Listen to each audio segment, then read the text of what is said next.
ሰላም ጤና ይስጥልን የቻናላችን ቤተሰቦች ትናንት በኢትዮጵያ የሙዚቃ ታሪክ አዲስ ምዕራፍ ተጽፏል። ሰማዩን ባደመቀችበት ጀንበር ደምቋል። የኢንተርኔት ገጾችም በግርም ታውከዋል። የጥበቡ ንጉስ ቴዲ አፍሮ በድጋሚ የነገሰበት ክብረ ወሰኖችንም ያደቀቀበት የአስደናቂ ክስተት ምንድነው ይዘን መተናል። ለዚህ ቻናል አዲስ ሆናችሁ ሰብስክራይብ፣ ይህንን ቪዲዮ ላይክ ያድርጉ። የቴዲ አፍሮ አዲሱ አልበም ኢትዮሪካ በጉጉት ሲጠበቅ መቆየቱ ይታወቃል። ሆኖም ግን ትናንት የሆነው ነገር ከግምት በላይ ነው። ከአልበሙ ቀድሞ የተለቀቀው 18ኛው ትራክ ጀንበር በዩቲዩብ ገጽ ላይ በተለቀቀ በ2 ሰዓታት ውስጥ ብቻ 1 ሚሊዮን እይታዎች ወይም ቪው በማግኘት የኢትዮጵያን የዲጂታል ታሪክ በአዲስ መልክ ጽፎታል።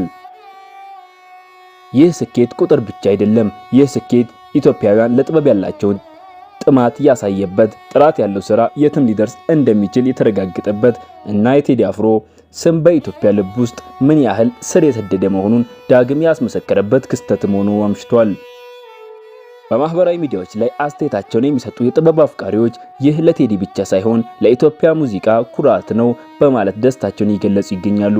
ጀንበር አሁን ላይ በየቤቱ በየመኪናውና በየሞባይሉ እየተደመጠች ይገኛል። ለቴዲ አፍሮና ለመላው የጥበብ ቤተሰቦች እንኳን ደስ አላችሁ ለማለት እንወዳለን። ይህ የሁላችንም ብርታትና ኩራት ነው። እናንተ ስለ ጀንበር ምን ትላላችሁ? ክብረ ወሰኑን አስገርሟችኋል? አስተያየታችሁን በኮሜንት መስጫው ላይ ያስፍሩልን። ለተጨማሪም ትኩስ የጥበብ ዜናዎች ቻናላችንን ሰብስክራይብ ማድረግ እንዳይረሱ። ይህንን ቪዲዮ ላይክ ያድርጉ። ሰናይ ቀን